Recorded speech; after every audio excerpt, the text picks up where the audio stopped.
ఇక మన చిన్నమ్మ గురించి చెప్పుకోవాలి ముఖ్యంగా. ఎందుకంటే హిందుత్వ పార్టీ బీజేపీ పార్టీ. 6 మంది హిందువులు చనిపోతే 60 మంది గాయపడితే మన చిన్నమ్మ నోట్లోంచి ఒక్క మాట రాలేదు. ఎవరు దీనికి కారణమో వాళ్ళ మీద క్రిమినల్ కేసులు పెట్టాలని డిమాండ్ చేయడానికి చిన్నమ్మకు నోరు రాలేదు. అనవసర విషయాలప్పుడు మాత్రం ఎంత నోరేసుకొని వస్తుందో మనం చూసాం. మొన్న విజయవాడలో కూడా హైందవుల మీటింగ్ ఏదో జరిగింది. అక్కడికి కూడా వెళ్ళి మన చిన్నమ్మ ఏ విధంగా పెద్ద పెద్ద మాటలు మాట్లాడిందో మనం చూసాం. మరి హిందువులు చనిపోతే హిందూ భక్తులకి వాళ్ళ ప్రాణాలకి విలువ లేదా చిన్నమ్మ? పురంధేశ్వరి గారు డిమాండ్ చేయరా? మోడీ గారికి చెప్పండి, ఎవరు తప్పు చేశారో వాళ్ళ మీద క్రిమినల్ కేసులు పెట్టి లోపలేయమని చెప్పండి. ఇక నీతి మాలిన రాజకీయాలకి తెలుగుదేశం పార్టీలో పరాకాష్ట ఏంటంటే ఎండోమెంట్ మినిస్టర్ చేసిన తప్పుకి క్షమాపణ అడగడు, తనని శిక్షించమని అడగడు. దాన్ని వైఎస్ఆర్సీపీ మీద తోసేయడానికి ఎంత దిగజారిపోవాలో అంత దిగజారిపోయాడో ఆనం రామనారాయణ గారు. జగన్మోహన్ రెడ్డి గారంట చంద్రబాబు నాయుడిని ఈ ప్రభుత్వాన్ని తిట్టడానికి డబ్బులు ఇచ్చాడంట. మరి జగన్మోహన్ రెడ్డి గారు హాస్పిటల్కి రాకముందే ఏబిఎన్లో మీ క్లోజ్ ఫ్రెండ్ రాధాకృష్ణ గారు ఆయన ఛానల్లోనే ఎన్ని బూతులు తిట్టారు ఈ ప్రభుత్వాన్ని, ఈ పాలక మండలిని మీరు చూడలేదా? రాధాకృష్ణ గారికి మేము డబ్బులు ఇస్తే తిట్టారా మీ ప్రభుత్వాన్ని? మిమ్మల్ని ఎన్టీవీలో ఎంత ఘోరంగా తిట్టారు ఈ ప్రభుత్వం చేసిన ఏర్పాట్లు కానీ ప్రజల ప్రాణాలు ఎలా తీశారన్న విషయాన్ని. మరి ఎన్టీవీ వాళ్ళకి మేము డబ్బులు ఇస్తే మిమ్మల్ని తిట్టారా? ఇక మీ పసుపు ఛానల్ ఈటీవీ,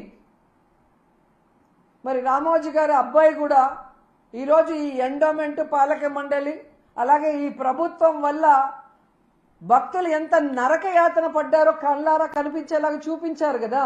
వాళ్ళు కూడా మా దగ్గర డబ్బులు తీసుకొని మిమ్మల్ని తిట్టారా? పవన్ కళ్యాణ్ గారు నిన్న పిఠాపురంలో చెప్పారు కదా, ఆ భక్తుల దగ్గరికి వెళ్ళి దెబ్బలు తగిలిన వాళ్ళ దగ్గరికి వెళ్తే వాళ్ళు పడిన బాధ చూస్తే నేను కరిగిపోయాను, నా కళ్ళ నిండా నీళ్లు వచ్చాయని చెప్పారు. ఆయన కూడా మేము డబ్బులు ఇచ్చి మాట్లాడమన్నామా? ఏం మాట్లాడుతున్నారు ఆనం రామనారాయణ గారు? మీ సీనియారిటీ ఎంత?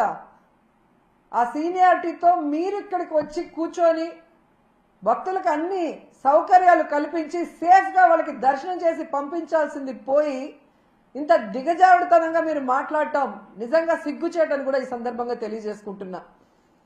వచ్చిన వాళ్ళని పొద్దున్న నుంచి రాత్రి వరకు ఎండల్లో పార్కుల్లో తోసేసి మంచినీళ్ళు లేవు, చిన్నపిల్లలకి పాలు లేవు, ముసలోళ్ళకి భోజనాలు లేవు.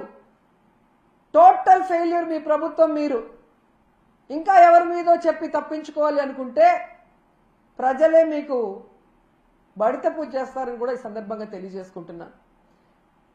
అండ్ మళ్ళీ నేను కోరుకునేది ఒక్కటే, న్యాయస్థానాలు దీన్ని సుమోటోగా తీసుకొని ఈ 6 మంది మరణానికి కారణమైన వాళ్ళ మీద క్రిమినల్ కేసులు పెట్టి శిక్షించాలి. మళ్ళీ ఇది పునరావృతం కాకుండా చూడాలి.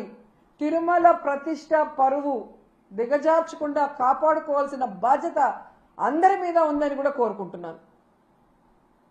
లేరుకొని ఈ విషయంలో రాద్ధాంతం చేస్తారు. ఈ విషయంలో ఎందుకు స్వామీజీలు గారు మిగతా హిందుత్వ సంఘాలు మాట్లాడలేదు?